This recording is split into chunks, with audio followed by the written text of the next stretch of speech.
I got an idea right off the top. What if the person who's not driving holds the mic? Yeah, that's a good Yep. I like that idea. Starting with a really good idea. I was holding it to pass it back. I trust you, but I'm one of these guys. I hate dying on the way to a gig. I hate it. That won't happen.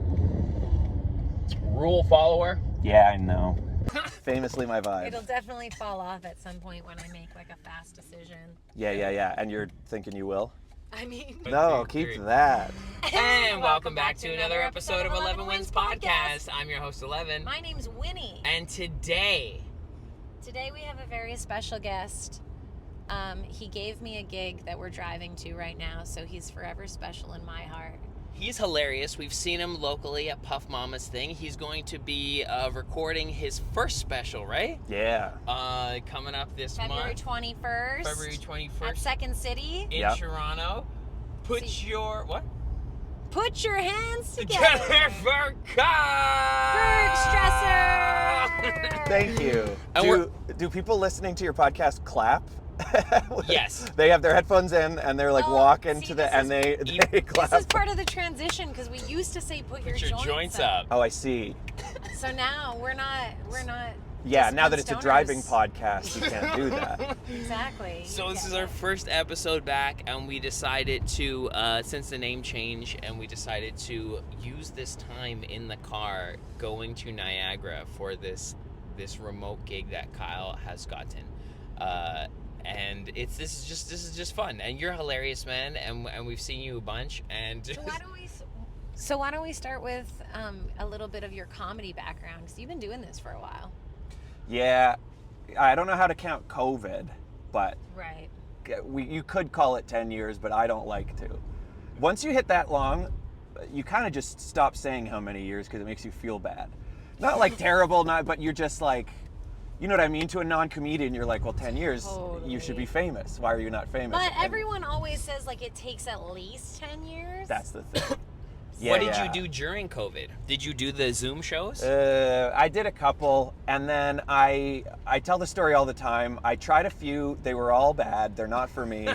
They're the worst. Yeah, they sucked so much. I have friends who have Desiree Walsh. Yeah. There's exceptions. She has just a disability, so most venues have downstairs bathrooms or stairs to the entrance. So to her, she's like, what a blessing I can do. She can finally grind. She can. Shout out to Desiree. We saw her love last Desiree. night. She's so funny. Yeah. With that, it makes sense. And actually, even for someone who's like more of a writer than a performer, but I'm probably like 70% performer, 30% on the writing. It's mostly about the act of it. Do you jam a lot? You're very present when you're on stage. Is a lot of your stand-up act you just jamming in the moment? Yeah, I have like a loose order, and then I'm usually shocked at not like shocked, but I'm like, that was an interesting choice I made. I didn't think I was going to do that. I feel that. Sometimes good, sometimes bad. It makes having this special coming up very anxiety inducing because I got to pick a way. But I'm not gonna. I'm just gonna I got 2 shows, and I'm just gonna do them pretty similar but not exact, and we'll find it. Were you always like that in terms of 70-30, or did it start more writing? Yeah, please tell me about that. No, I think I was. It's an interesting idea for you guys to add that squeaking sound in post. Is that supposed to enhance the pod? Is that just funny? For comedy purposes? They won't even hear it. You don't think that'll come through? No. It'll maybe come through a little bit, but not as much. Not as enough. Like right now. What Kyle's referring to is we're driving and there's that. No way. Whatever that's you've not heard. Coming through. No, it's crazy. Okay, These all are right. Nuts. These are really cool. These are nuts. Okay. They're expensive. All right. They're for a reason. We bought them as our Christmas present to ourselves. Yeah, I've been thinking of getting one of these. Yeah, and like that will just kind of sound like a background thing, whereas right now to us in person, it's like. Yeah, and now unfortunately you're gonna have to go in and post and bring it up 20% so that my little joke works. Yeah, so I didn't used to be. When I first started, I was very low energy. So it was a really weird trajectory. First set, medium energy. I went in and I kind of panicked. I did this like weird rookie move where I I had this whole joke ready about my coworker that I found really annoying. I was like, I got to write about my world and what I know because I was listening to a lot of podcasts, and that would have been a mistake. I'm really glad that I panicked because everybody else. One comic did a joke about a Disney movie. Another did a comic about 80s hair metal, and did a joke about that. Another did one about his wife, and I was like, none of my stuff's about Disney wives or hair metal. I'm fucked. And then I had written, I only had one other thing I'd thought of doing, and it was for some reason about tampons. I went, Nice. I'm the guy that should have a whole bit about tampons and tampon commercials. And I like called an audible, went to the bathroom, like plugged my ears, got so in my like zone, fucking shadow boxing, like this was the night of my life, went full 8 Mile spaghetti. And then I came out, and it was, I'm sure if I saw footage, terrible, but felt like Rockstar set, blew the doors off the place. I'm sure you I like did. at one point sat down on the stool and made a joke about how I was going to do the rest of the set sexy, like Boys to Men, and then like picked a person in the crowd. I was like, I'm incredible, I'm famous, and I was so lucky that I started in Winnipeg where there's like 100 people at an open mic. Nice. So I had a crowd, which is how I always pictured it, which should be delusional, and it wasn't at the time. So anyway, first set, super high energy, went really well. And then my second and third sets were similar, but on my third set, I got so cocky from having 2 great sets that I ate shit, didn't prepare at all, riffed, tried to expand on the tampon idea, but got really gross with it. Just all bad moves, and bombed so bad, it took me 2 days to acknowledge that I had bombed because I like couldn't face the truth of it. And then from there, I became like 80% writer. And I would stand perfectly still, and I would hold the mic stand in front of me and wrap my leg around it, and I would write. I would write with the idea that I'm going to be scared up there. I was like, I have to write for this character of a scared brand new stand-up comedian because that's who I'm going to be. Okay. I learned. Yeah, I tried a couple times. And when I was writing for me at my funniest, at my best, around my best friends. And then I'd get on stage and be this shaky little wiener. And I was like, okay, I got to write for that wiener until the guy comes out. So what approach did you take? What perspective did you take? Just like Oh, God. like you wrote everything with the lens of anxiety? Sort of, yeah. I had like a kind of... I would like stutter a little bit and have like a shaky demeanor, and it was crazy. Jeremy Hotz, he almost it was similar to that. Yeah, it was similar to that, to be honest. So Yeah. weird to think of now. I couldn't be further from that now. Yeah. And it didn't feel natural at the time. It's just like I knew I wanted to keep doing it, and I knew I could only do that. Mm-hmm. And I was really attached to always having my notebook on stage too. I needed it with me. Was that because you were just after that one bomb, it like really hurt that bad that you were like, fuck this, like I'm not. Yeah, I'm really open to feedback sometimes. Sometimes, like I'll always, no, I'm good, thanks though. I'll always act like I'm not hearing you. Like if someone's giving me advice, I'll always be like, yeah, whatever. But then I obsess about it later. Because I come from a family that really like, they'll tell you a little story and you're supposed to like listen between the lines and like take something from it. So when I would get bullied, I would take it in the way I would take in like sage advice from an elder. When I got bad feedback from an audience, or just even a person who hated me was being mean to me, if I was trying to joke out on them and it didn't work, I'd be like, I'm a fucking loser. Okay, take that in. I suck. I'm no good. I've The self-hate. 6 years in therapy. It's not an issue anymore. But The it's not the self-hate, same. good for you on therapy, but the self-hate for artists is so real, eh? Yeah. That pain, that internal pain, and that just like wanting to cram yourself down or hide, but then you become so explosive, and being able to express becomes so necessary. Yeah, well, and you can't get rid of the editor. You can't get rid of you have to keep observing yourself. You have to, so when you think of not doing it, you're like, well, I can't, I need that. And what you have to do is do it nicer. It's so simple once it clicks. You're like, oh yeah, what if I didn't call myself a loser piece of shit? I just went, what if we worded that different? Exactly. Use that energy just to be kinder to yourself, but still say it needs improvement. Yeah, it doesn't yeah. mean you're perfect. It doesn't mean, that's important, the texture. I mean, how do you treat people? Like, are you kind to people naturally? But that is a general question about that for sure. But like you, like out in the world, are you? You know what? I try to do. I'm not the nicest guy in the world. Yeah, you're quick, eh? Yeah, and I try to. No, me too. I say I can be a dick sometimes, but you're a nice guy. It seems, but like, does seem like you're a if nice you're guy. quick, I know how that can come off. People can be like, "Yo, is this guy?" Yeah, well, You know so what I mean? here's my mentality: is I guess it's like a treat the world like you want to be treated thing. Yes. Like I said, obsess, overthink, take in every micro move that somebody's doing and go, was that about me? That's why I turned down your weed pen. You guys want to see the worst person on earth? Give me a little bit of weed. And quickly I just go, it's so interesting the different ways people can almost like they can communicate telepathically about how I'm being annoying right now. Like anytime you guys would glance at each other, I'd be like, that's about me. That's about me. I'm doing something wrong. They could probably hear how dry my mouth is, and they want me out of this car right now. Isn't that so funny though? Yeah. And we do so much to have, especially if you're a little neurodivergent, to try and control sometimes how you're being perceived. You know what's But most of the times, those things aren't even true that, at all. That neurodivergent line you just dropped, if I was high, I would have been like, so they're all talking about how I have something. They're all talking about how I must have a diagnosis. I'm on the autistic scale. Are you really? Are you diagnosed, or are you just like... Like Tourette's, but I say that. I'm definitely on the autistic scale. Yeah. I mean, if we got him diagnosed, there would be something. Yeah, I think about that for myself. Medicine. Yeah. Yeah. So I'm ADHD, which is really similar to... Oh, here's what I was going to say, just real quick to finish the thought. Please. About niceness, because I obsess like that and overthink, I think that the nicest thing you can do to someone when they're doing something that doesn't work for you... A lot of things annoy me. Or just you have to recognize when something's not your energy and you're just you're like, oh, that's the thing you're doing is cringy to me or weird to me or whatever. 1,000%. You just have to say it. You just have to be like... Yeah, be honest. Yeah. Don't endure. Boy, you're really going for it, huh? And it's fine that they are. But you need to state that it doesn't work for you. And if that bothers them, then you two shouldn't be friends and you should. But there's nothing worse than finding out after hanging out with someone 10 times they've been annoyed the whole time and never brought it up.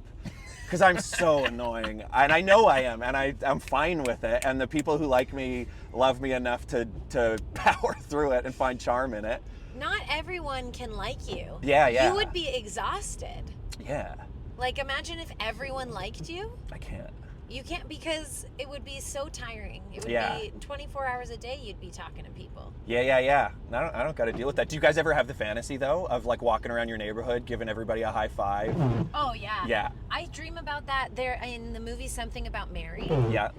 Cameron Diaz has I don't know, it's the opening scene after all the high school stuff. Yeah. And she's in Miami or wherever the fuck is so beautiful that they are, and she throws an apple to a neighbor and kisses a dog and shit. Yes. And I replay that scene in my head all the time, hoping that it will happen for me at one point. Of course. I've had fantasies of walking around my own neighborhood, and I remember thinking because I'm in Parkdale, there's a lot of homeless people, and I've had lots of fantasies of just I'm always the guy who's got a little bit of change. I'll buy you a bit of A&W if you want.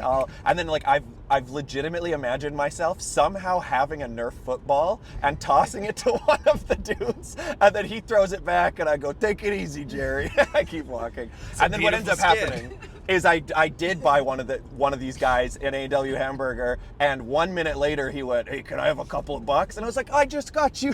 Yeah, real no life. No memory of it. Yeah. No. Real life. So that's to that about wanting. Gotta take their shot. Yeah. Yeah. Yeah, of course. So I think Wynn and I have both pretended we're that person.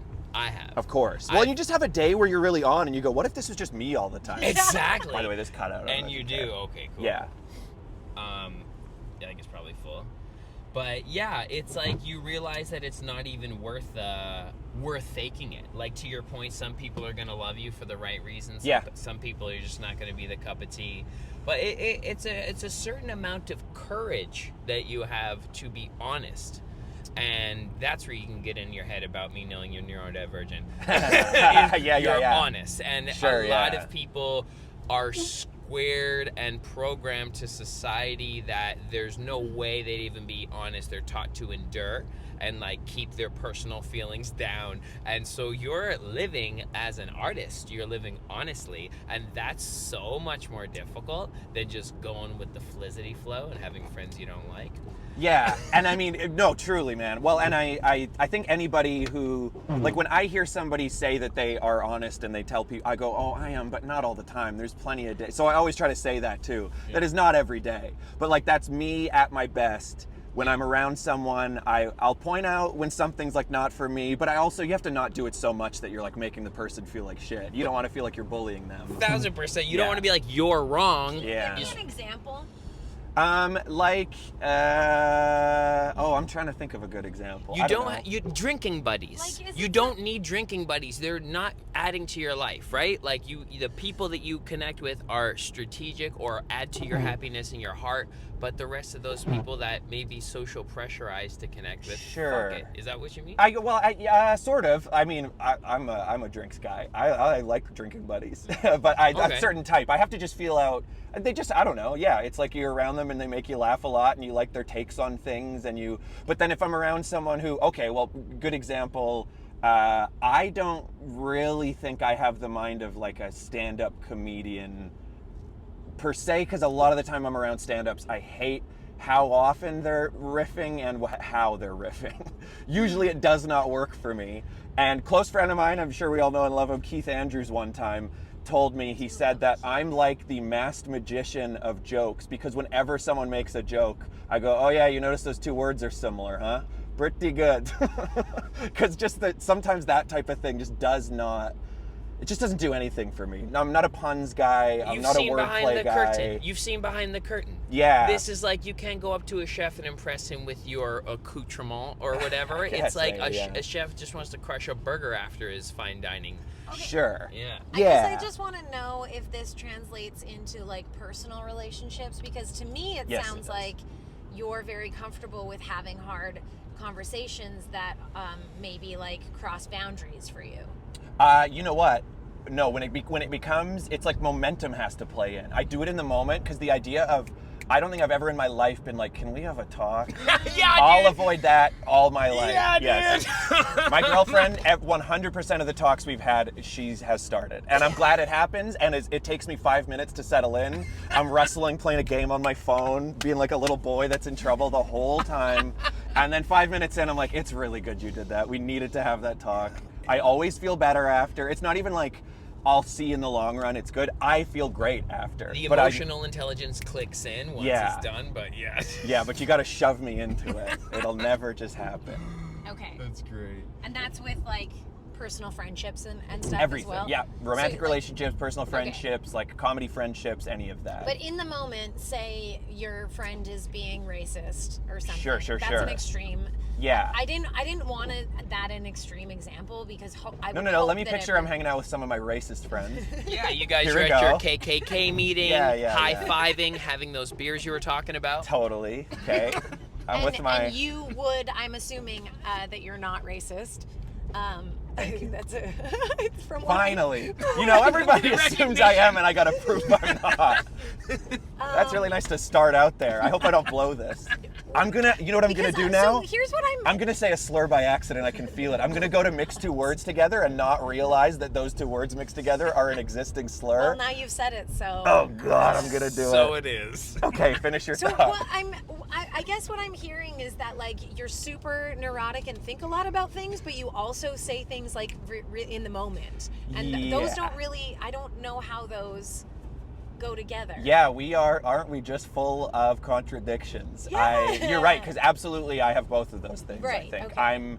I think I'm always fighting to. I'm more than you'd realize. I think at least that I'm in the like observer position more than I am in the like existing in the moment. Because I want to be in the more existing in Me the too. moment, but like me too. I It's way more censor fun. myself too much. Yeah. And then like I get crazy, right? Like I said something racist on stage last night, and by accident, clarify? No, It was a written joke, It was and she cleared it with the audience beforehand. it was a written joke. Okay, I guess go on. Turns out I do have a racist friend. I was joking. I didn't realize. Yeah. Go on. So, but I'm right now. I'm going through something where I censor myself so much that I don't know where the lines are. Yeah. I don't. So I have to like go and cross the lines right now to come back and be like, oh, that didn't feel good. I'm shelving that. Like, I don't want to do that again. Okay, well, what's the joke? Now we have to hear the joke. Oh, I can't. I'll tell you off cam, but I'm not gonna. But you know, it's not like it has a slur in it. She's just playing into the stereotype and using the fabric of society basically against itself. But she's somewhat. Can I or no? No. You're like doing ironic racism. Well, here's the thing, because what you're doing now, Winnie, is now they're able to imagine a much worse joke than you probably made. Because you've already said what I would say is the worst sentence you could have said, which is, I did a racist joke on stage on purpose. I don't know. I feel like this is gonna come back and bite me. Maybe you can cut it after. You can cut it after. Okay. Can we cut it after 11? Yeah. Because I need that from you. Absolutely. Okay. Because we don't normally cut on our podcasts. Okay. So I said. It was a joke about how... So drinking buddies. It was a joke about how men are talking too much. Okay, it was a domestic violence joke. That's what it was. Ooh, you're really piling it on. Where I said that men talk too much, but black men are the exception, and I went into why they're the exception. Okay. And then I was like, but... they shouldn't stop. They don't need to stop talking. They need to start talking to a therapist. So that's probably not your joke to say. I get it. That's where it comes from. It's not yours to say. Black comic could say that joke for sure. Yeah. Exactly. So well-written joke. And I didn't like. I did it twice on stage, and the second time I was really like, because there was black people in both of the audiences when I did this. Yes. And I just, both times it was like, the first time it was shit because first time jokes sometimes are shit. Sometimes they're great. Sometimes you're excited enough that it goes off the best the first time. Yeah. Yeah, and you never find it again. Yeah. I've experienced that so many times. Yes. So I'm shelving it. I don't want to do it. I don't want to be a shock value-y comic. Yeah, I've never read you as that. That's why I was very shocked when you started this whole thing. But again, this idea that I'm like so in my head about every single thing. Yeah. I'm sort of allowing the imagination to go a little wild. Totally. I think right now. I get that. I mean, I think we all have. I've always been, a little shit, a little like rule bender, class clown. Somebody tells me to do something and I truly deeply have to not do it as soon. My mom told me when I was 3 or 4, I was helping her unload the dishwasher, but to me I wasn't. To me, just I saw she was doing something and I wanted to take part. And then she went, "Yeah, you can help me unload the dishwasher." And I smashed a plate and ran away. Cuz now you're telling me what to fucking do. Yep. Ma'am. Can't control me. And that's not going to work around here. I was 3. So that's like been in me for my whole life. God. So just the fact that there's so much, and I can't stress enough how much I'm not one of these cancel culture comics. I think that's all fucking stupid. I think if you don't think that you could say anything anymore, it's because you're a bad comic or a bad person or both. I think there's plenty you could say. I do think we have to be, what you find with a lot of those jokes, let's say it's a touchy race type joke, a lot of the time, white people will get more mad than the actual members of the race. There's definitely some people who are just excited to get worked up and attack people. Don't ask the Karens where the lines are, because they're right around your feet. Yes. Yeah, and they'll like step in front of an actual person of color and be like, "Now I'll tell you why that's not okay. You're taking up too much space." Yeah, and I couldn't be like less edgy of a comic. I don't have any desire to like really like push the boundaries in that way. But I totally get the idea of just. You almost as you let it get you so anxious, the idea that it's like we're making very necessary societal changes where we've been very problematic and racist as a people for a long time. We have to be more considerate. We have to be more careful. You have to understand that just growing up white, you have inherent racism in you that you have to like deprogram. But you also got to be able to like fuck around a little bit and make mistakes. And it starts to give you like, I was in a constant running state of anxiety for a long time about, and I hate saying this sentence, about that it felt like there was a lot of things I couldn't say. And then I found that if you just try it and you're careful about it, and you have a track record of not being a piece of shit, every sensible person will be sensible and you'll be fine. Like, Twitter's not the real world. Being able to acknowledge your privilege, and this is like coming from less than favorable circumstance, I didn't understand that term privilege. It's like, nah, I know black people have made more money than I did, Totally, and sure. like weren't involved in bullshit I was. But it's like, no. Through the systemic lens of society, owning and understanding your privilege, I think starting there is tremendous. And then we're all just people. Yeah. Like after understanding that, the current structure. Yes, and I remember being at a point where I was like, well, yeah, that's true. Like, what about like if it's like a rich, well-to-do person of color versus a poor white person who's been abused? And you're like, yeah, of course. But if you zeroed them both out, only one of those people is losing opportunities because of the color of their what skin could or you getting treated do, and different. how much further did you have to go? Yes, you Absolutely. still have one thing. There's one less knock against you, no matter what. Welcome back to another episode of Whites in Cars, Understanding Racism. Yeah.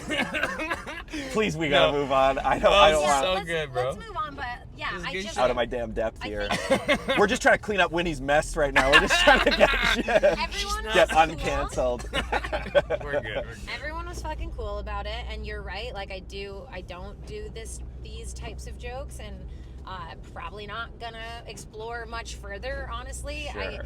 I'll but like I don't know. I'm just like still learning. I'm 3 years in. Yeah. Like Oh, I forgot that. Yeah, I didn't realize how new. yeah. Been performing for a long time, but stand up is a beast of Yeah. its own truly when you stand there by yourself. And Like I think my very first stand-up set had a joke about how like I like to smell my own pee. Like Great. Oh, so It's- you got I started tampons and tampon Yeah. blood, and you started smelling your own pee. Yeah, Yeah. this is why we got along. yeah. We're cut from the same cloth. But I find it I love your riffing. I didn't know it was like as much like riffing. I thought it was actually really planned. Like when I see No, you on it's more stage. planned than you'd think. Like it's the order gets fucks around a little bit, and then I will go off on a tangent sometimes, or I will start off I'll start telling a joke that I've never told before, but I've thought about telling, just because you just feel it. You go, oh, weird. It just I gave myself by accident a perfect segue into a joke that I Totally. thought Oh. of 2 years ago and then forgot about. I've And I'm never- like back in the same place I was when I thought about it. So it's like here again. I'm in that room. That's cool. Yeah. I like that. I want that.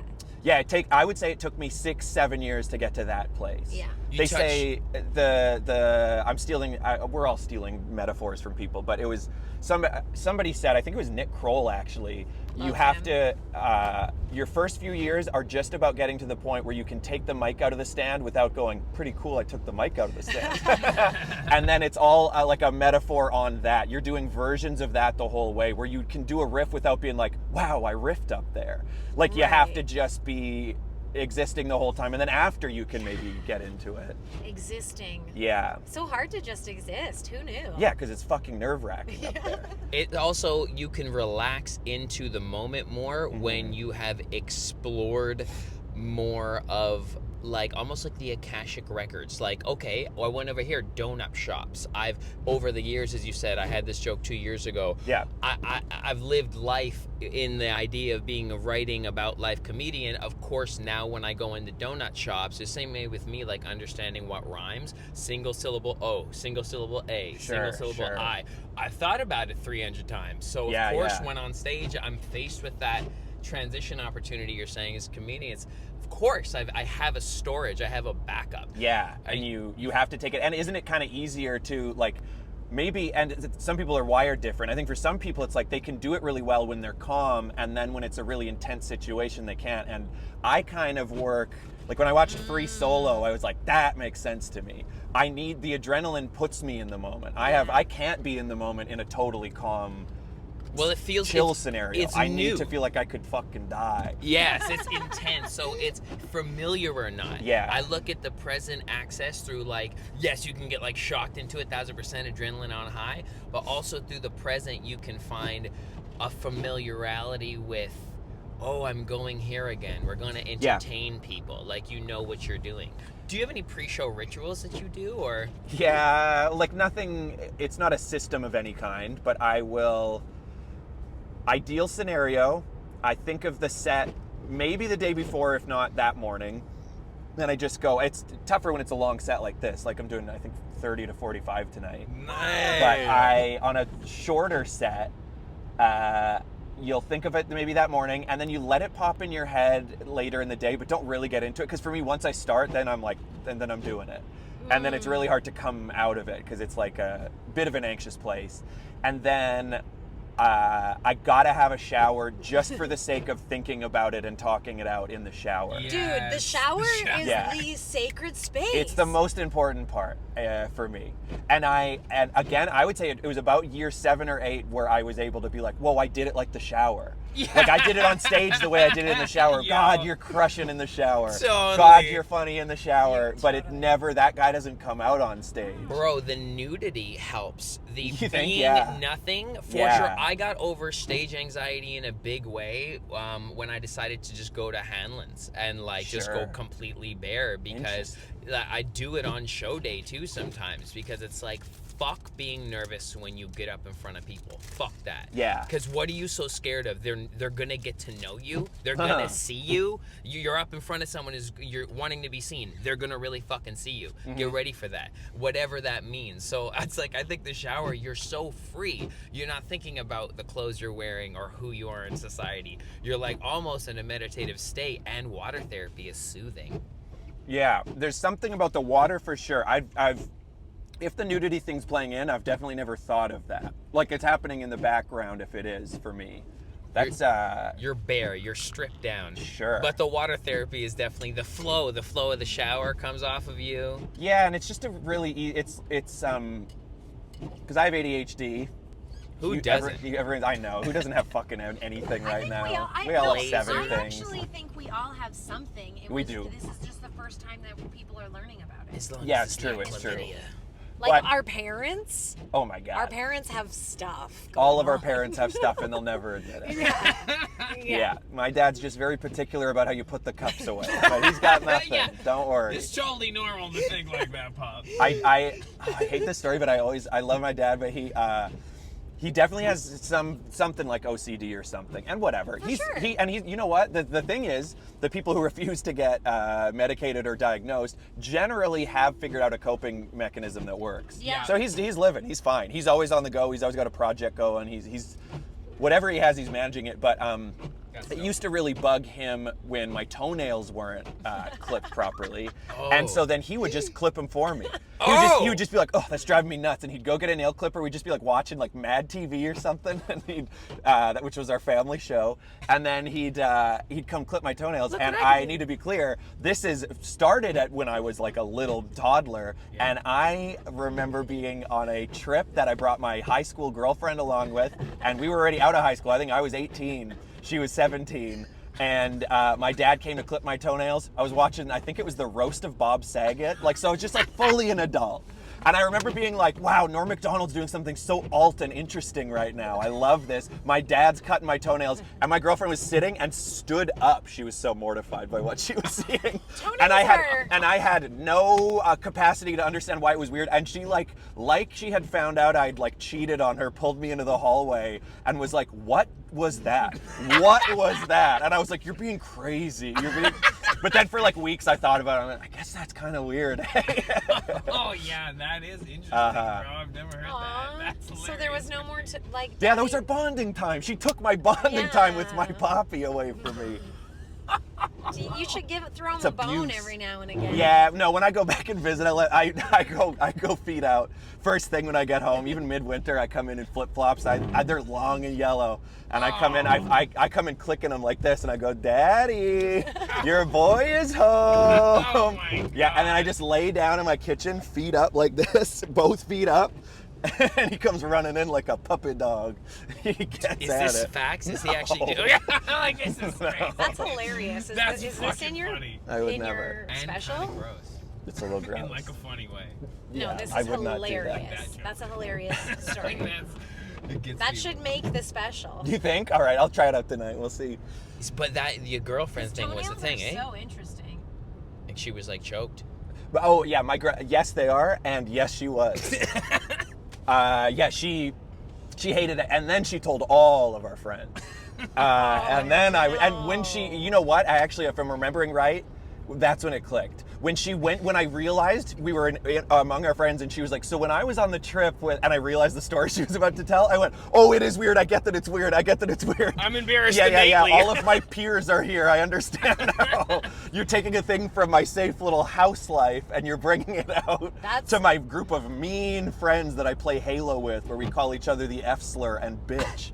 They're about to tear me apart. Yeah. Different scenarios, different capacities. Different time too. Like, what early was that? 2000s. Yeah. Spike TV, Limp Bizkit, Mean Boy era. Yeah, they were gonna Holy destroy shit. me, and they did. Jackass was barely out yet. I feel like it sucks kind of that early, like we were watching a documentary the other day that was like, that was so long ago, it was in the early 2000s, and like it kind of sucks that like it's true, like it was 20 years ago. And it really was undeniably the best years of my life and the worst years of human history. There's like nothing worse than the years when like the Man Show was huge and Spike TV was the TV network for I think boys. we can all agree that like so there were times in history that were worse, but Yeah, of course. I'd way rather be in Nazi it's Germany. number It's one, better the now. plague. It's The not plague, like- Nazi Germany, the Spike TV era, which is only number 3 because Slam Ball was sick as fuck. Slam Ball's the only thing keeping it off the top 2. Remember wrestling? I hate that I it's a ever. snowstorm right now. Yeah. We're killing it This is though, aren't sick. we? This is actually really creative and You're great. driving the hell out of this thing. I have to imagine this car is absolutely made for a 70-year-old person. So it probably has every traction control device imaginable. It couldn't be more Let's hope. well suited for someone I'll go with who's that. got bad reaction time. Yeah, We'll go with I'm that. gonna. I think that this is a very safe vehicle. Americans are gonna be like, what the fuck? Well, Americans live in This is hot how we live. No, and you know we- what? It's actually barely like this in Toronto. We are... This is strange, Yeah, right? I yeah. know. Yeah, so tell So us- much snow. where we're going, how you got this gig, and like what we're doing tonight. This is sick.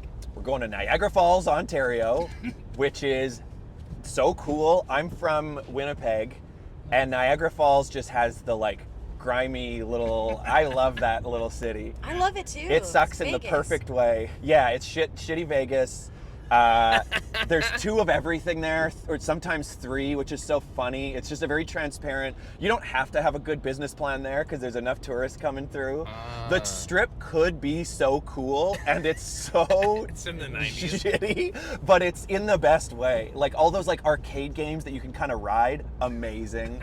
There's 5 haunted houses. They're $36 to walk through, and there's just a guy being like, kind of sucks, but that's so like kitschy and fun. I love it. Yeah. And I we're- love it too. We're going down there to do a show at a brewery that none of us have ever been to, and what is so fun and cool about comedy, part of the art of it, is sometimes the show is brutal and sometimes it's incredible, and sometimes you know going in and sometimes you don't, and this could really be anything. Yeah, I love that. So, sorry. We'll have to get a quick like clip. Yeah, I'll overlay for sure.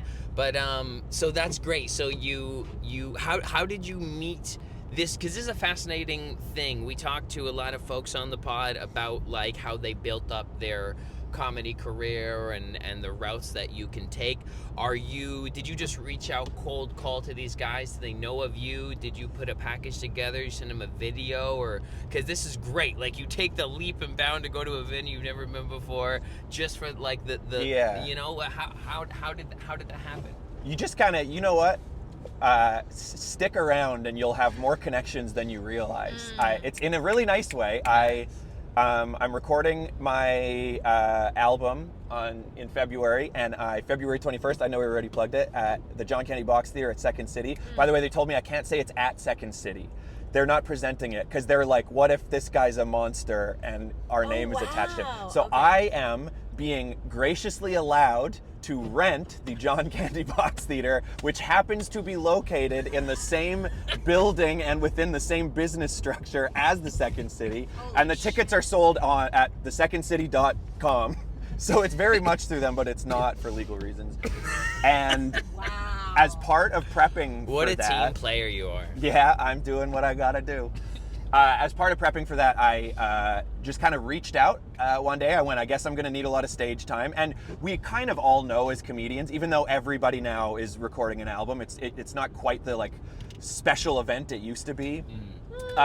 It's still special, but it used to be a real big deal, and now it Used does to be kind of feel rarer. like, yeah, it's much less rare than it is, but it's still a special scenario where you can kind of call in your favors. Yeah. So I just made a Instagram story post and was just like, hey, I'm prepping for an album. If anybody has any spots for me, that'd be really cool. And then I was like, if you somehow have like long headlining spots, because to record an album, you got to do a 30 or 45 minute set. Stand there, yeah. So I just asked if anyone would let me do that, and I got I got a lot, and I was really, it was really nice. I definitely never have ever felt like I'm like really like in the comedy scene. I think very few people do, and I understand. Like, it used to really bother me. I used to really like, I had an idea of where I was going to end up in Toronto comedy when I moved from Winnipeg, and I was just 10 miles off, and it used to kill me. And instead of accepting it, I would just like fight for it.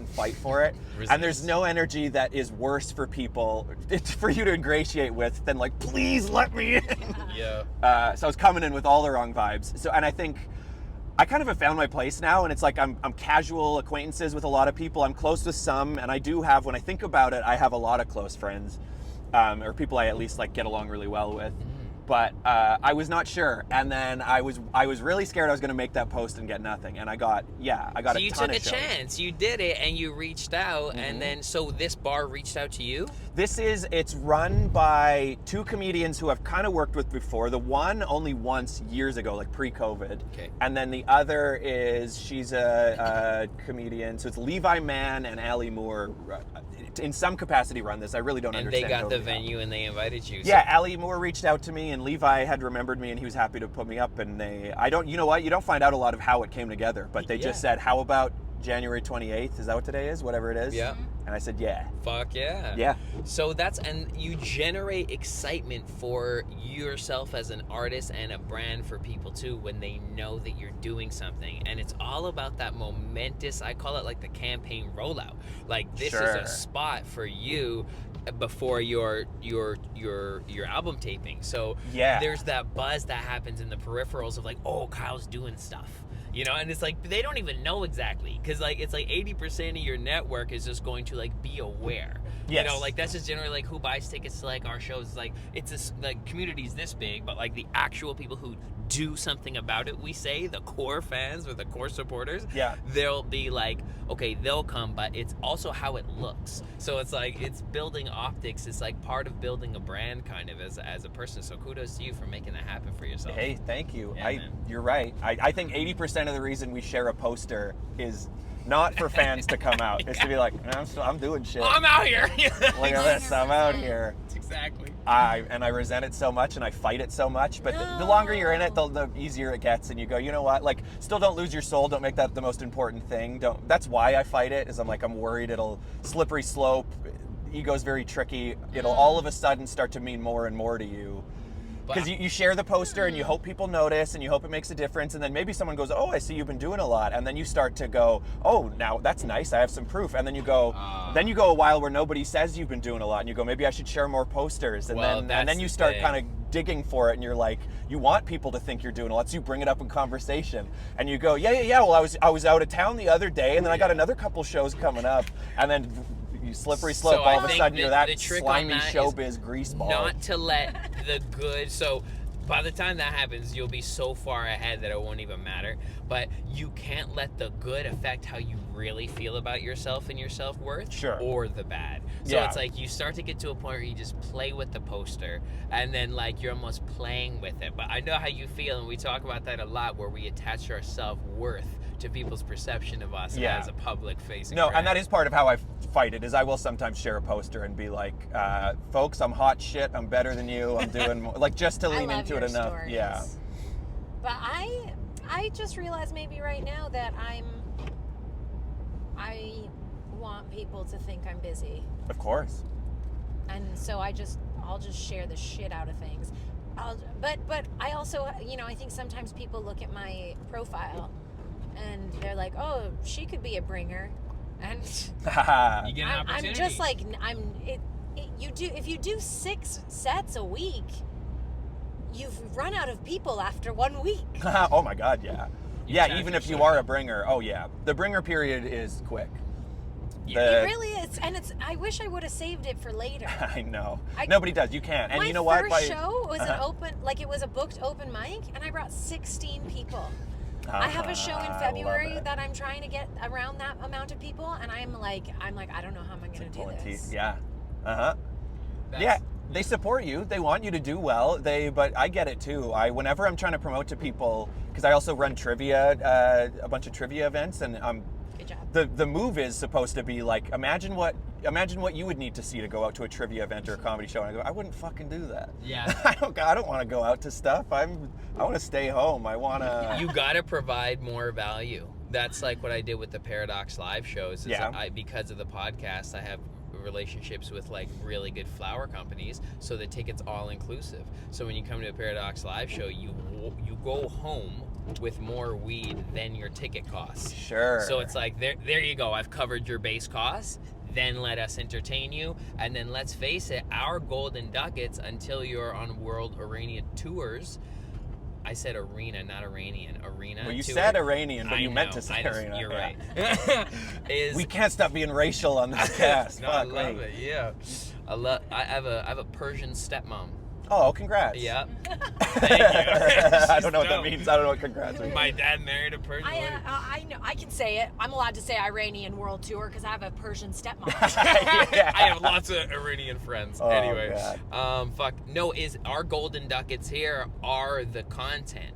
Yeah. And that's what I'm excited for the travel of you guys, of doing these things. I know as the optics me as a musician, the first time I got like booked by like a bar in Sarnia, we were like, we're on tour. Of course. Like, you're like, fucking, let's go. And they put you up even like it's all the bonuses. But now in today's world with that poster shit you touched on, like, are you fucking with content like that? Like, are you doing reels and stuff or putting stuff up? Or I know it's hard to resist.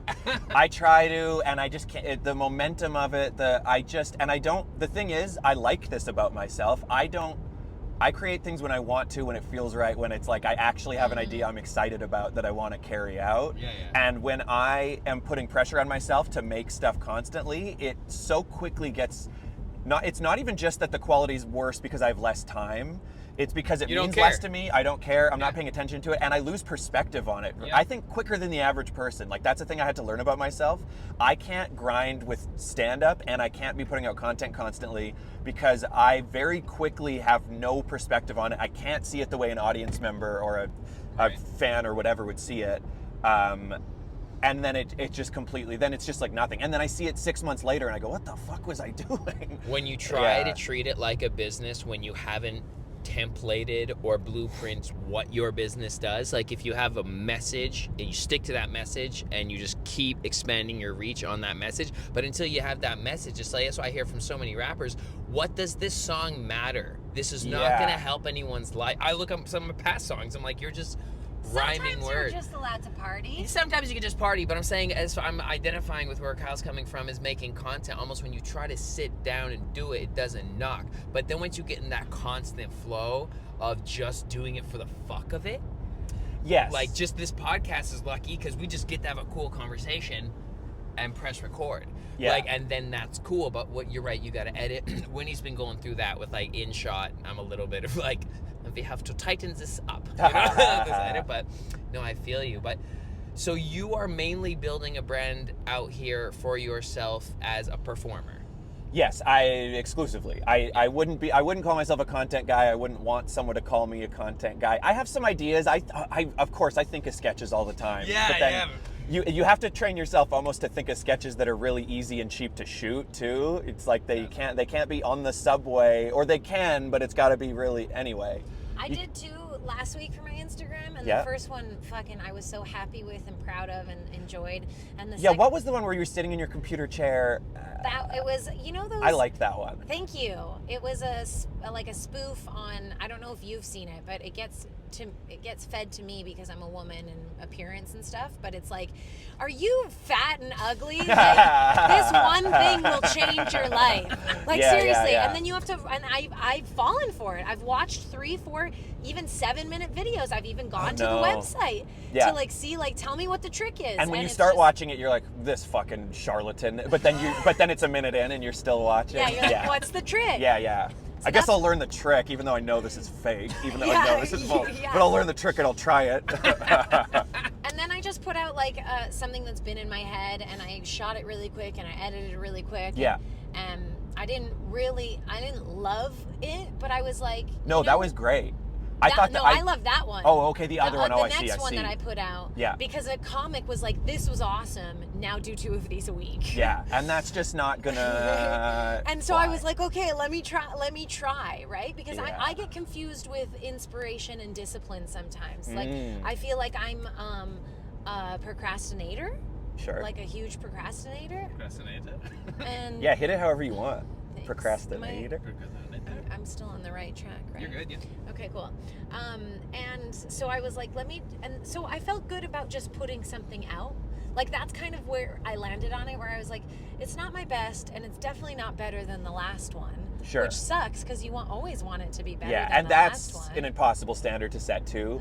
Because I know what you're saying. I know, like, so I do the littlest bit of acting, and I just, like, crazy bunch of coincidences, I ended up getting this, like, starring role in this small, like, short film that ended up being a series. Sick. And I was just like, okay, we're gonna try really acting. And I mean, I'm like, I've watched a lot of stuff and been like, I would have done it like that. I would have, you know what I mean? Yeah, I'm like, I have an idea. Is it comedy? You know what? They let me improvise a lot. It was written by everybody involved. Spoke primarily Ukrainian, so the dialogue was like hard to. I was like, well, I can't say it how you wrote it. So even in the audition, I just completely, like, I honestly changed 60% of the words, completely, and then added multiple lines. Were they Ukrainian? What's that? Was the dialogue in Ukrainian? No. The dialogue was supposed to be a born and bred, no ESL Canadian English speaker. Okay. So it came off interesting, and I was like, I got to make this my own. They wrote it in broken English, kind of? Yeah, and I don't know for sure, but awesome. at one point I asked for a script when we were actually, like, shooting, and I was like, oh, I don't have that yet, and they sent it to me fully in Ukrainian, and then I was like, oh, I need it in English, and then like they sent it back like a couple minutes later, and I was like, I think they might have just ran it through AI Translate. translate. I think so. But anyway, doing that, I would get to go and watch myself on the monitor, and I would be like, one, on paper, I didn't get what a lot of her ideas were. And then when I would see it, I'd be like, oh, I get this scene. Yeah. And then sometimes I'd be like, oh, I get this scene, and it worked perfectly. And then sometimes I'd be like, oh, I get this scene, but, like, I see what you were going for, but it didn't come across. But I bet if you tried 4 more times, you'd get it. I thought that about the production itself and my own acting. I'd be like, sometimes I was like, I really nailed that, and then sometimes I'd be like, oh, that sucked, but I know how I could have done that now. Yes. I thought that was a subtle move, and I looked like I was, like, chewing on a big wad of gum. Yeah, self-awareness. Just seeing yourself on screen, hearing yourself in a mic. It's like, no wonder so many performers have deep self-hate, because you're like, I have to observe to make this better, but it's me. You realize, like, so what I do is what Winnie does, which is I want to create all the time, but I want it to be really good or better than the last time or blah, blah, blah. And that's not sustainable. That's not going to happen.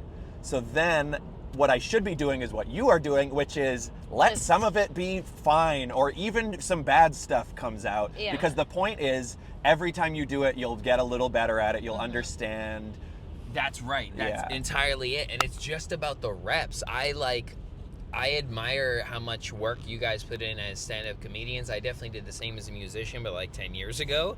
And like now I'm just like, no, I got to shoot deep and long, like with performance, but content all fucking day. Yeah. Like I'm just like, screen record something cool, mix it up, flip it up. I just get a better editor. That's all I look for. And those skits that Winnie did, she wrote that thing. It took her, I don't know, a half hour maybe to write that dialogue. She read it. I filmed it and lit it and edited it. The second one she did, she kind of, like, it was a bust little freestyle. Like, it's like you can't judge yourself over a song versus a little video freestyle. Totally. And so comedians, I think, are held to such a harsh fucking standard too. Like, you better split my sides or else you are shit. Like, there's very little more. At least if you hear a singer and they kind of suck, but they're hitting some notes, you're like, all right, she's all right. Like, you know, I'll check in a couple months. But comedians, you guys, honestly, for those skits, and some comedians have figured it out. Like Brad Goss has his thing. Sure. Right? He reads his books. So he doesn't even have to rely on spontaneous creativity. But you have... Oh, he's doing like a David Sedaris thing. He has his books that he just reads. Yeah. And he goes on Squoggle or whatever, or like Some the chat type of roulette kind of streaming. thing. Oh, that's a good idea. Yeah, and he just reads his books that look like children's books, but they're about like mommy's, I don't know, titties or gangbangers, some bullshit like the title, like Awesome. Mike They're Hunt. for horny kids. Mike they're Hunt. they're for kids. Mike Hunt, yeah, you know what I mean, like. Uh-huh. But no, so especially when your primary value is most likely in that explosiveness. Yeah. In that performance space that you have, it's like sometimes it's like the thing is just catching that. Like Totally. Angelica Scanura, you know, she has a lot of like really good clips. She does a lot of shows. Yeah, So that's the thing you're too. seeing like the sweet cherries. And Yeah. her whole sets are great, period. But like you're seeing the little bangers, and you know, it's just, I don't know. I'm a No, and you content do geek, your whole life you watch. If you're a real comedy nerd, I watched so much my whole life and just went like, that's not funny enough. That needs to be funnier, because Yeah. I've seen I've been like, Clone High is funny enough. The Simpsons is funny enough. I was like, Stella, whatever, but then you'd watch like SNL or Mad TV, and it'd be hits and misses, and I'd be Yeah. like, why isn't it all good? Why isn't it all? And then but you started put yourself into that. You're like, when I do it, it's all gonna be good. Yeah. And it's another one of those things where it's like, if you don't say it out loud, you don't realize how delusional you're being, and then one day it kind of clicks, and you're like, oh, I'm being insane. I'm asking myself to do something that I nobody could do. Yeah. But then also, if you think about it, like, you're a Mad TV fan, so I'll speak your language. Remember the UPS guy? It wasn't the dialogue thing. It was. Oh, was that Keegan-Michael Key? Just from your movements, I feel like it was must be. before him. It was the other black guy. Before Key got on. Harry Spears?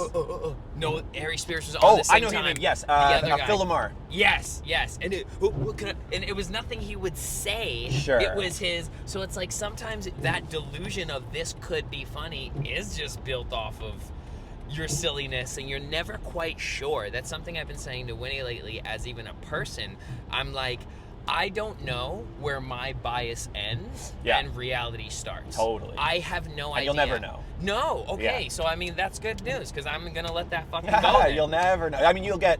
I think on your best days you're close to it, but you're never gonna have it. Yeah. Context and relevancy, I think, to each individual person. Yeah. Like it's trippy. So yeah, not getting in that cycle. Okay, I have a prep question, selfishly, kind of just for myself, but I'm sure some people will be interested. You're prepping for your album. This is your first album. Yep. Are you writing down the entire 45 minutes, and are you performing it multiple times at home entirely through? Or is that a plan to do?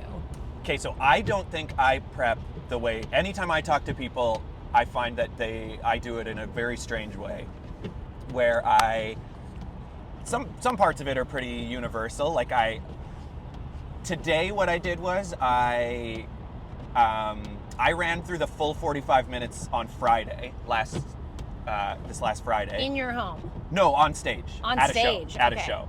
And I had kind of thought it through, just kind of in my head at home in the shower, and then just like pacing around.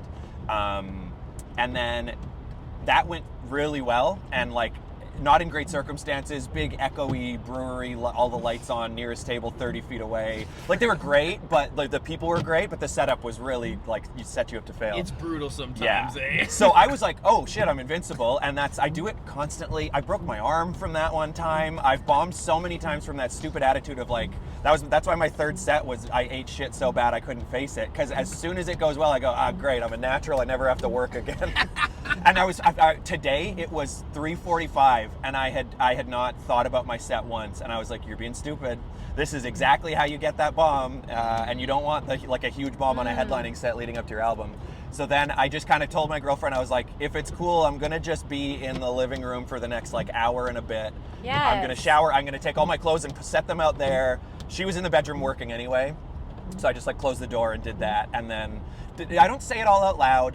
I don't think of every joke. Okay. But I just like, I do think through it for a second, and I go, remember you say that, and then that, and then that, and I go, yeah.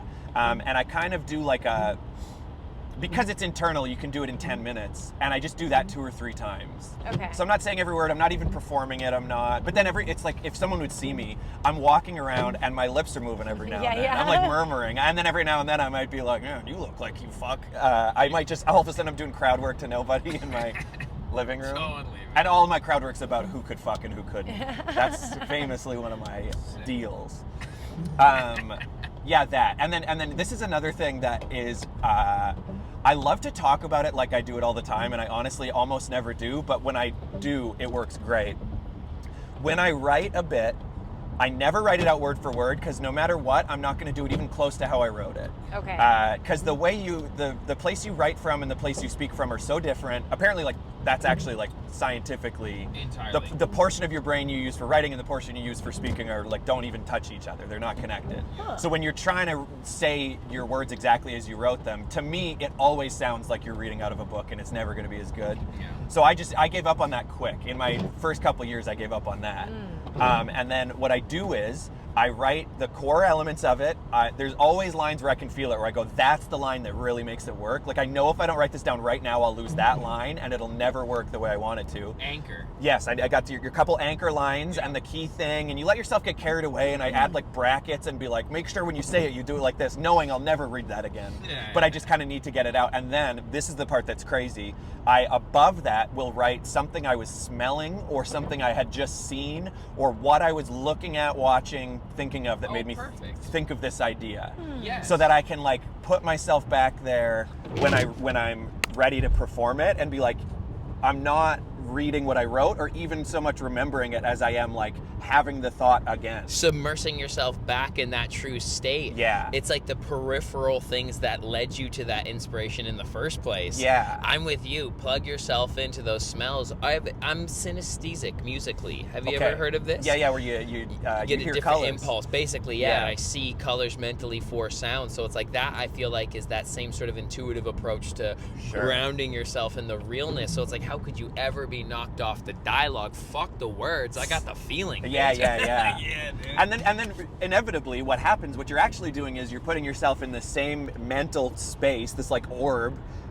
Whenever I do mushrooms, my biggest realization is always, like, it's all bubbles, and we're all Yeah. jumping from bubble to bubble, and you're like, if you're gelling as a group, you go there together, and there's a comedy bubble for me that you'll always on a night where it's working, you find yourself in there, and that's why you can do that weird thing where all of a sudden you think of an idea you had 6 years ago that you never once said out loud, never even told anyone about, And it works. and you're all of a sudden in the middle of saying it, and you're like, cool, Yeah. there we go, that's fun. This was the place it was supposed to be born. Yeah. The frequency space. The first time me and Wim really got high, I went and sat on what I perceived as a little planet. And I do think there are, like, little frequency pockets that we almost give ourselves permission to go to by, like, whatever vibration we can get to. Sure. Yeah. Yeah. I think so. Yeah. You can't force it. You have to be like, you'll know when you're there. And you Yes. don't get to pick when you get there. You hope, but it's not up to you. And then when you're there, it's really cool. But you can't want it or need it too bad either. That's right. The Yeah. flow practice to let go. Yeah. You have to be slightly challenged to the point where you're focused, like Yeah. you are engaged, but then literally let the rest go. And the Uh-huh. human ego trying to control how good something can be, you're Oof. right, you're fucking nosediving your No. shit, Bill. Yeah. Yeah, exactly. Oh, dude, that's wicked. So, where do you want your special to live? Do you know? So there's a photographer coming, and he is bringing 2 cameras and filming it from 2 angles. I might put it on YouTube, but I'm more thinking of it as an album, just audio. Oh, okay. I have a joke that I really like that I didn't put on it because it's one of my, like, I look like jokes. You know how everybody's got to have a couple I look likes, and I cut it because I'm like, I'm thinking of it as an album primarily. So I mean, I guess Spotify, even though we all know Spotify's shitty and rips people off, but Yeah. all the streaming things do. It's that publicity that you get from Yeah. leveraging their platform. I Yeah. can't believe how they flipped it on us like It's that. crazy. but It's fuck. crazy. I But have- then, no, go ahead. I'm just gonna say I've been thinking about switching over to Tidal. Yeah, they're the most ethical apparently, and Yeah. also Napster's apparently good, which is funny. Napster? Napster now has a paid streaming service that apparently is competitive or even better than Tidal for Retribution. payouts. Yeah, they're making up for it. I wonder how Metallica feels. I wonder how on board they are. Yeah. Yeah, I'll put it on all the platforms. I think I'll do the thing everyone does where they tell everyone to get it from Bandcamp, because Bandcamp is really good. Or follow the whatever Fridays where there's no fees. Yep. Where you get all of it. And then, but the main thing, and this is the reason there's so many albums, is I want it on Sirius XM, because people didn't realize until there was some controversy a few years ago where they quickly took all of the Canadian comedy albums off because JFL was being shitty and predatory. And hindsight, probably know why, because they were out of fucking money. Yeah. Because it's a big laundering scheme apparently, but not unless they want to book me. And then I think it's awesome. I think it's new ownership. It's under new now, management. so. They know what had happened. Whatever. But and you know what? I love the old one. I love the new one even more. Please let me in. But the reason there's a million albums now is everybody found out because of that controversy. All of these comedians were like, I make $70,000 a year from streaming royalties, and everyone went, what? You can do that? So they just like fucking put their phone on. Right? They put their phone on. They also voice memo, put it on a stool, submitted it to their radio station. Didn't get on, but just everybody has one now because they're like, I gotta get some of that. Oh. I had no idea. I figured you get something, but I didn't realize it's like more than I've ever made at a full-time job. Serious is passive income. And this was for musicians too, because I know a musician who I think she's been nominated for a Juno and stuff, but like that doesn't really translate in terms of like fame and like actual listens. But she was on Sirius and she was telling me she's making like $2,000 a month. Yeah. Before the cut happened. Yeah, and then it went down to like 700. Yes, and it's not consistent, and there's no way to check of what it's going to be. It's always a surprise, so you can't rely on it too much. Yeah. But it'll be That's a big cut. Yeah. Sirius is they're good because satellite radio, because they got the memberships and the syndication or whatever. Yeah. That's sick. So yeah, you'll do that. You'll submit this. Oh, definitely. Yeah. It's like not the purpose. I really should have. If I'm honest, I think I have too much. I waited too long. I was being a little bit too like, who do I think I am kind of about it. And I recorded, when I did my first full hour, which was I think 2018, I went back to Winnipeg to do it, and I just recorded a voice memo just for my own purposes to be like, let's say, and it was so much weirder than what I would do now in a great way. I really liked how experimental I was in 2018. Nice. And then I made a hard swing to like, for a little while I had myself convinced I was going to be a guy who like does clubs, and I'll work my way up to it, and I'm not gonna, and that's fine. Or if I do, it'll be a real niche thing. Like the yuck circuits yeah, kind of thing? or even just like finding, like reaching out to small cities and being like, I'm going to be the headliner, which I do. It's like, that's not off the table, but I was trying to be like, so I'm going to do comedy for married 27-year-olds in Guelph. I'm going to do, and go out on the weekend to see comedy at so, the clubs. Yeah. The middle class of being a comedy star. I think the pendulum has swung back to the middle for me. Where I'm somewhere in the, I'm not as weird as I was then, but I'm definitely not I'm trying as hard to be palatable, and I like where I'm at. But I also really like where I was at 4 years ago, 2018, 7 years ago. Hate that. And like that album, I started it in character, and then I went, no, I'm kidding, this is who I really am. That was another character. Then I went into it, I did 4 characters off the top, and then became myself, but a hugely heightened version of myself, and then did some really stupid jokes, and then it was planned, I was like, at about 30 minutes, I'm gonna be like, oh shit, I really have to pee. And then just panic on stage a little bit, and then just put the mic in the stand and go pee, and just let him sit there. Because I was like, that's funny to me. And then I had the sound guy do a couple of street jokes from the booth. He's a comedian, but I was like, pretend you've never tried comedy before and do street jokes from the booth. God. So he did that to fill the time. And then when I came out, I screamed at him for trying to steal my spotlight. I was like, let him fucking sit in it. That's what they deserve. And we got in a fight from the stage. Dude, I wish I would have recorded it. It would have been so great. That's like Andy Kaufman stuff. Yeah, and actually all of my friends, like so many of my friends came out. It was really nice. I did it on my birthday, so I really called in all the favors. There you go. I feel so, and that venue was fully mic'd. They had a soundboard that you could record directly into. The crowd was mic'd. The stage mic went right to it. It was, all I would have had to do was be like, can you hit record tonight? It would have been as simple as that, and I didn't. Oh. Yeah, and that's big regret, because I couldn't do that set again. Like, that's not who I am anymore. You know what I mean? You gotta catch that. Yeah, but I also am really proud of what this one is. I feel like I'm just finding that now, where I'm like, oh, I there are jokes that are just gone forever.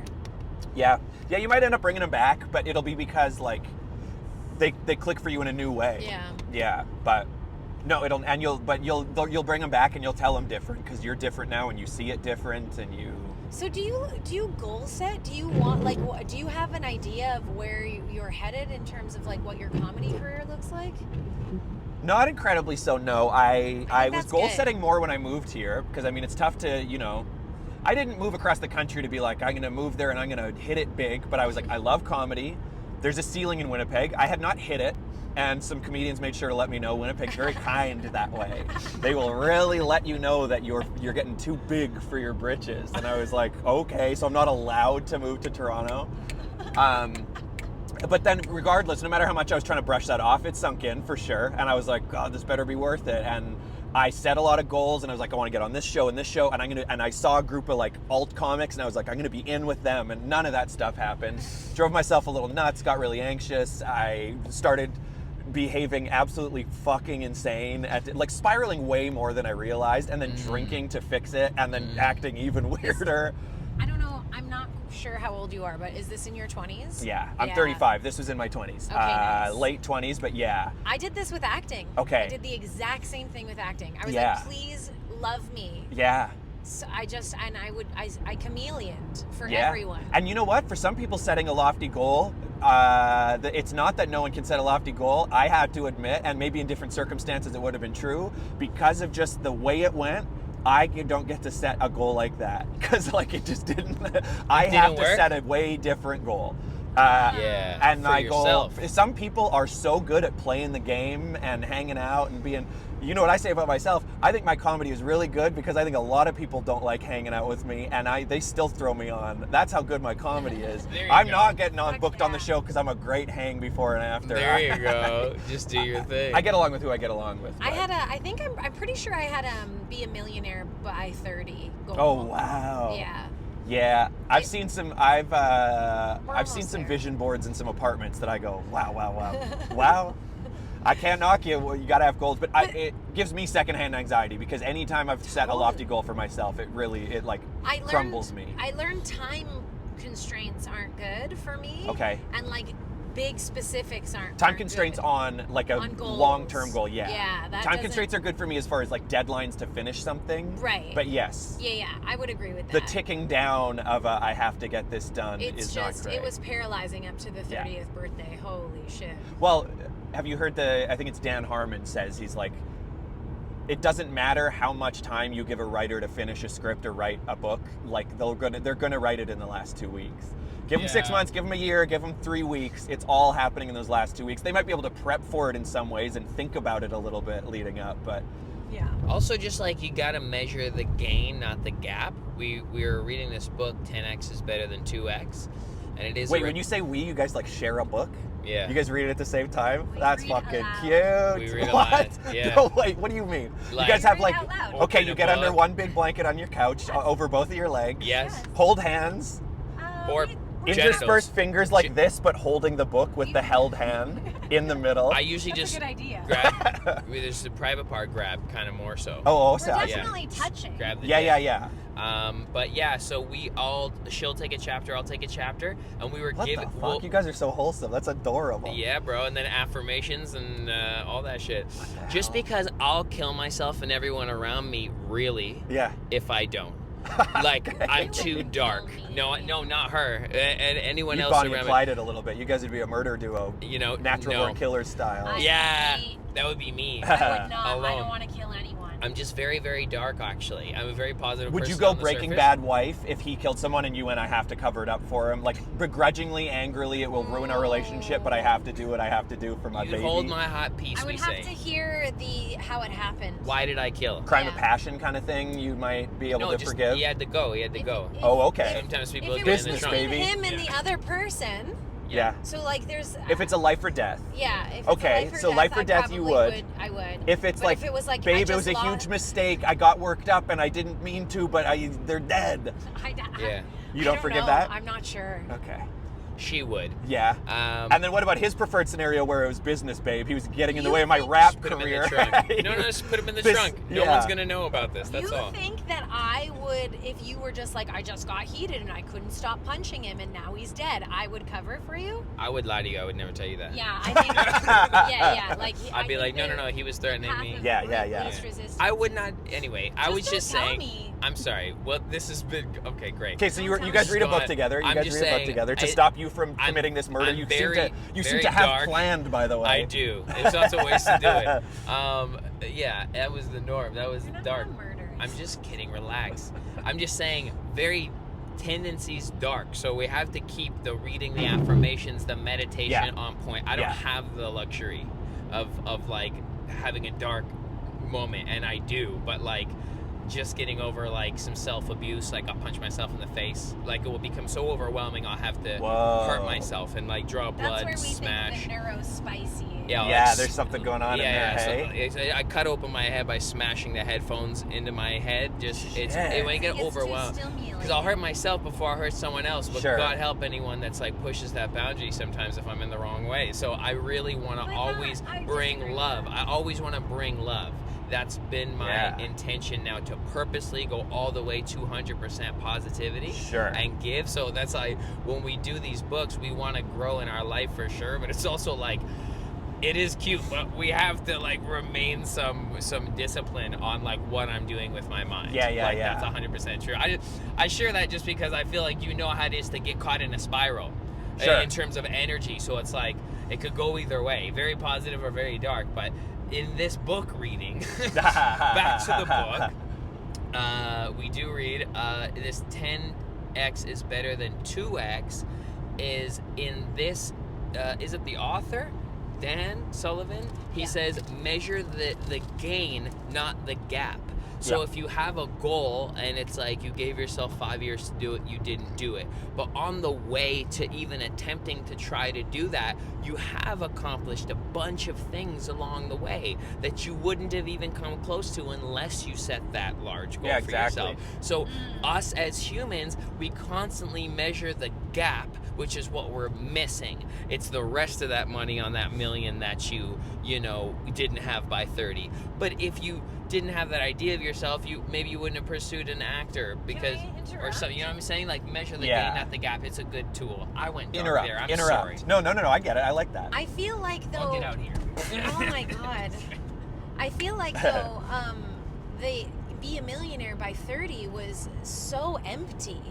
There was no goal there. That's why I didn't achieve it. Right. It was the same thing when I started stand-up. I wanted to be like funny and liked. I didn't necessarily want to have a good set. Okay. Like it was about a year and a half in where I was like, oh my God, I've been focusing on the wrong thing. I just want to have a good set. I just want to be clever and be like the people I look up to. And that was like a light bulb moment where that's all you can do. Have changed. Like a lot since my 20s because they were so blanket statement. Of course you want to be a millionaire. Like who doesn't? Like that's a bad goal. No, and you got to give that up quick. Like my first set, what was really funny about it was I had the weirdest privilege to, which like I should have learned the lesson earlier, where my first set was in front of 100 people.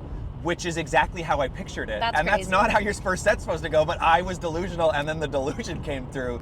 So I think that maybe taught me some bad habits and prolonged that, but like years and years in, it was a couple years into Toronto where it finally, again, if I had ever said it out loud, it would have clicked a lot faster, but I realized one day like, I don't even want fame. Like everything I've heard about genuine fame sounds awful. And also I live in Canada, so we don't get that. And I know about the grind to move to America, and that doesn't interest me. I don't have it in me. So I was just like, you know what I want? I have never once had a job I liked, and I've never once been good at a job. And I have thought about comedy my entire life. I remember thinking about being funny in the second grade.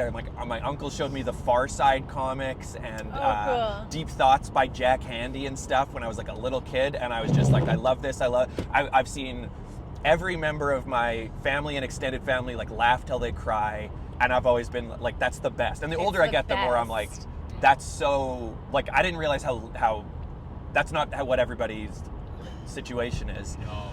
So comedy just makes so much sense to me. I still think about it all the time. Nothing makes me more excited than somebody doing a new, interesting, funny thing, including myself. And I just was like, so I just want to keep doing it in a way where I go, that kid would be really proud of me. And I fully know I am. Like and you know what? 6 years ago, I don't know if I was. Yeah. Well, no, in the first 2 years, I wasn't. And now I can really say I really think I am. And I was just like, I just want to not have a job.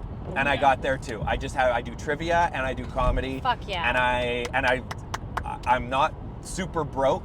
I'm not rich, but I'm not poor at all. I don't really think about, I'm doing well enough that I don't think about money. You can Fuck do stuff. yeah. Yes, I'm never gonna. I have a cheap apartment, and I can't like go out for drinks and food all the time, but I can get groceries and just buy whatever I want. Yeah. I can That's today. it, man. Today I just was like, I really want pad thai. I think I'll get it, and I didn't have to think about that either. Just stuff Yeah. like that. Yeah. That's beautiful. That's all I really feel. I like feel like need. you've got a good head on those shoulders, Mr. Kyle. Maybe. And so, like, this is good because you're doing something that I do talk about artists who are a little precious about their artist brand a lot of the time is you Sure. got to diversify.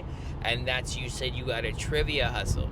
Yeah. So that's Or sick. you can also be a comedian. Yeah. That's what I'm saying. I do have a lot of fun with it, yeah. You're not turning off being a comedian, but you're also pairing it with another value. Oh, and it is making me so much more comfortable on stage. Yes. I couldn't be less scared of a bomb now. It's the most low stakes environment to host trivia because It's not about you. it's not about you. Try a joke, and if it doesn't work, ask the next question. Yeah. Dipshit, who cares? That's what they want anyway. Defer. Offset. Yeah.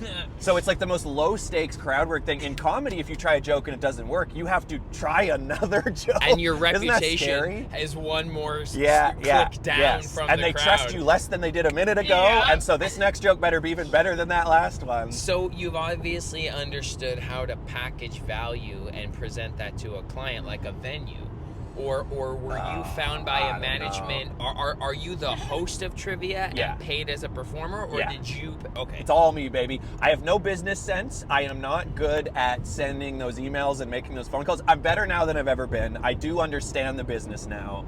And I can like I had a call the other day with a venue and they were saying that the trivia is in trouble and I just told them they're wrong. I was like, it's not. It's exactly where it should be. It's building. You need to do this and this, but I've already done this, and give it a couple weeks. And then I did hang up the phone and go, oh fuck, I hope I'm right. And then I was and it came together and I went, okay, and that gives you confidence. But it's me. job. But it is you just dealing with the venue. Yeah. It's not a management company. I'm the only guy. I write the Good. questions. They're my own questions. I like watch sitcoms and write questions while I'm watching. I have a format I follow. I always make them like guess the size of things and the price of things and just give it to whoever's closest. And then I also have some just like totally out there, what did I do the other day? I'll name 3 items and they have to rank them by weight or something. You're already writing content. Sure, yeah. I'm just saying, this is Yeah. so clever. The internet geeks would love this shit. Like, there's trivia shit. That's sick. I know. You could just film yourself asking trivia questions and put that up on Reels. I have an idea. I'm not going to say it out loud because I should carry it out. I have a friend who works in social media for Ketchup. For Ketchup? Heinz, yeah. Fuck yeah. And she's just has like a way better sense for that than me.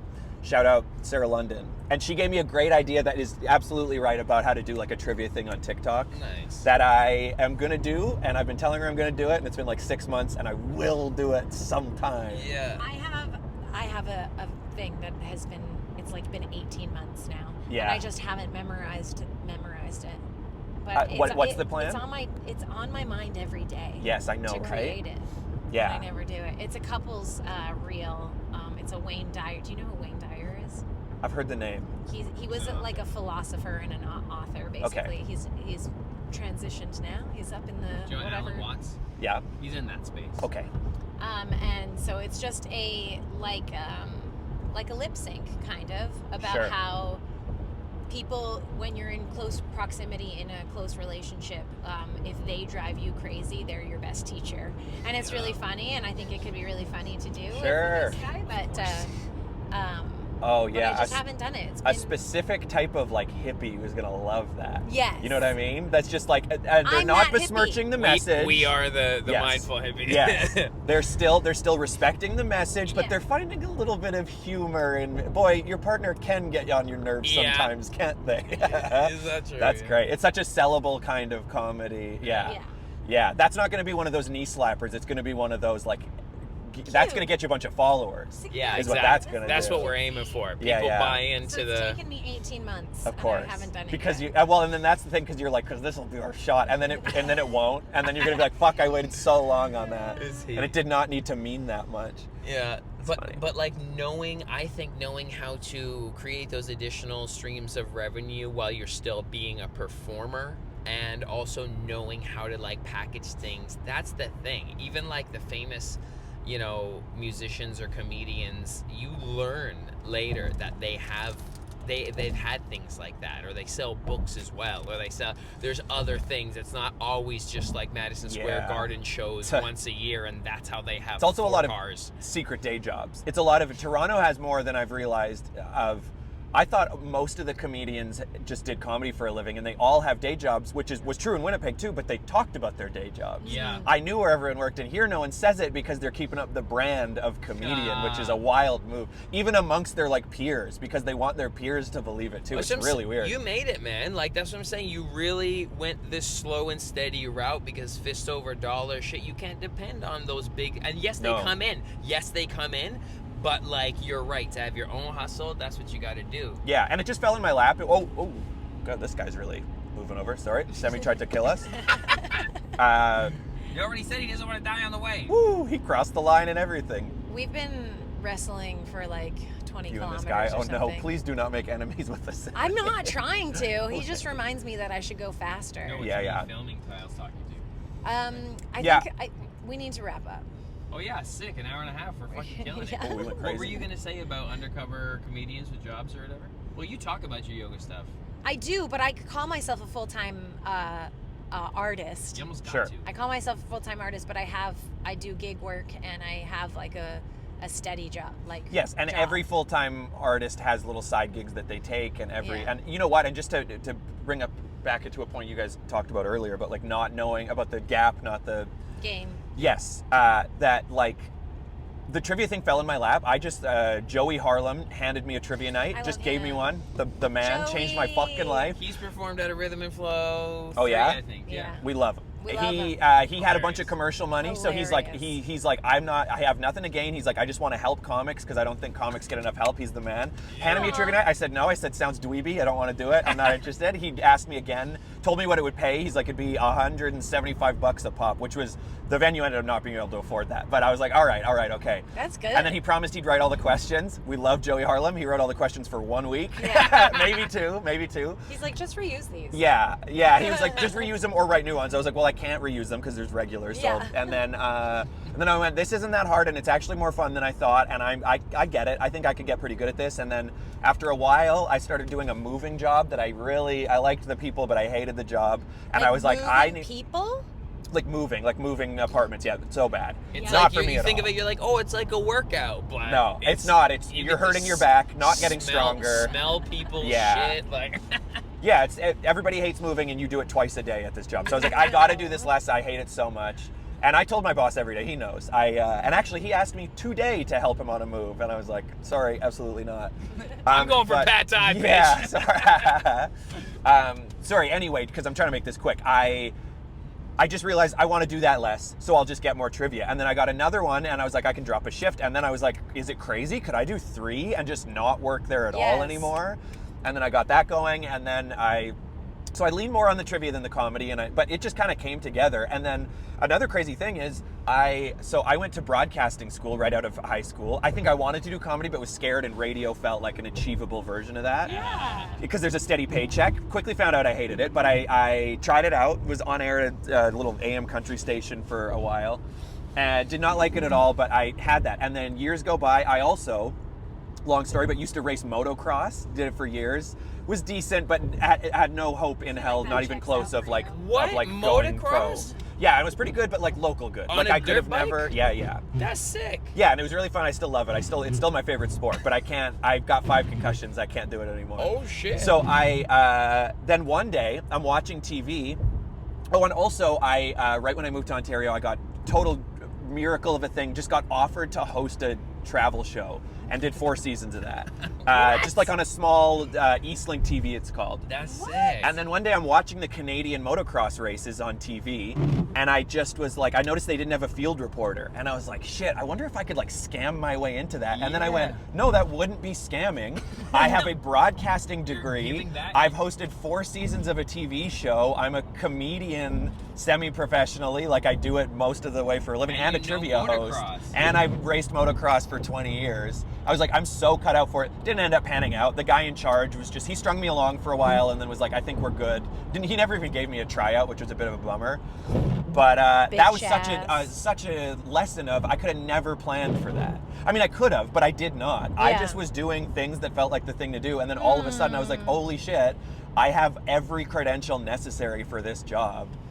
And it just fell into place. All of those things together. And I was like, that was actually kind of my turning point where I realized what I wanted my goal to be in comedy, where I was like, if that's how it goes, I just have to keep doing it in a way I like and wait to see what comes from it. Nice. Yes. That's all Honestly, you can do. I think that's the key. I think that's my new goal is Yeah. like do what you like, but also incorporate some discipline like we talked about earlier of like just do it. Yeah. If you're gonna be a full-time artist, you can't sleep until 11. No, and push then, yourself a little like, bit. You know, like you have some structure and like actually try. Yeah, So that's what I'm doing. That's where I'm at right now. good for you. Thanks so much. What time do you get up, bro? Oh, yeah, we got no discipline in that area. Well, I get up whenever I want. That's artist, yeah, bro. Same. Yeah. But if I need it though, Sometimes I won't be early like, morning. I'm not gonna suffer anymore. I used to put myself through fucking hell, dude. I'd be like, we'd do our shows and I'd be like, well, I gotta be up at 6 a.m. to teach. She teaches I- yoga. The first time I didn't Intense. teach yoga after a gig was just this past New Year's. No I was way. like, I don't have to work tomorrow, like first thing in the morning. It has been That's rough. it has Yeah. been a It was constant great. thing with like Winnie and like understanding like give yourself a day. Like after you shoot your special, you'll probably give yourself a day. Oh, my throat, I'll probably be coughing up blood. The way I scream on stage, and like, I think I talk wrong. I've been told that before. I need a day. But yes, I'm going to give myself 4 days. Dude, and like even travel, like as soon as you get back from you're good. Where am I going here? Am I It says sticking merge to the left QEW? 200 meters. Where am I going to East onto Queenston Queenston. East onto Queen. Yeah, Stay straight. stay right? left. Left. Really? Yeah, GPS says this. Queenston, Lewis? Okay. I just got Queenston. turned off because it said USA. I know. Yeah. Oh, we're going to the States, guys. I don't have a passport. On you or at all? It's expired. Oh, that's okay. So, They would just turn you around. we'd hope so. Yeah, no, we're good. See, we're going into there, and then that's going to be the Niagara Falls, and Hell yeah. it's towards the border. But Okay, I'm gonna need to. okay, start let's close focusing. this up. Yep. Kyle, any final comments? It's been awesome to chat with you. You're doing the real deal comedy thing.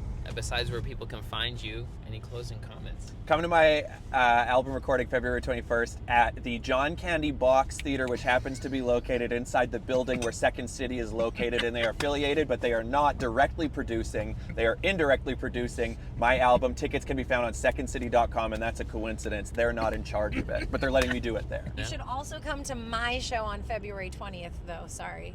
That's okay. We can both. Well, the day before? Yeah. Oh, no. Don't That's- burn yourselves out. That's my. We'll see you guys 2 days in a row. Show because I'm headlining. Good on ya. Thank you. Okay.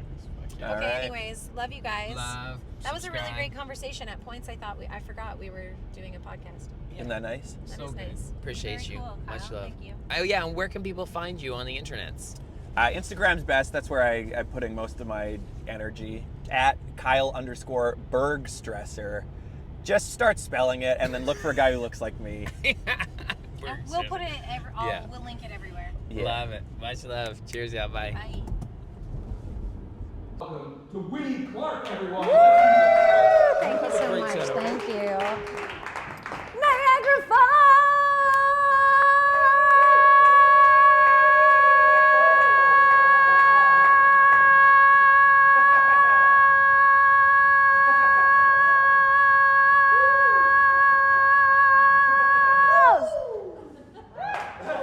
I actually wanted to see how long I could go for. was in the big old city of Toronto last night performing for 2 people. I'm so glad I drove out here. There's so many of you. It's so nice to see you. My name's Winnie. I'm excited because if I need to coach you on when to laugh at my jokes, I'll just, it's a great stage. Happy to be here. I've had a bit of a weird day. I got called an elder millennial today, which was kind of strange. I didn't really like how that felt. I was like, why'd you have to use that adjective? She was like, do you know every lyric from Chumbawamba's Tub Thumping I Get Knocked Down? I was like, hell yeah! She was like, then you're an elder. I was like, oh, huh. I didn't know. I'm enjoying aging so far. I'm enjoying getting older. But I will say that I would be lying if I didn't say that I was a little bit uncomfortable with my aging face and body. I'm a little bit insecure about it. And I don't want to be that girl, I don't want to be that insecure girl. So I'm working on it. Every night, I look at myself in the mirror and I say, I love you and you're worthy. And then I just make out with the mirror a little bit. Just to like hammer it home that I'm into it,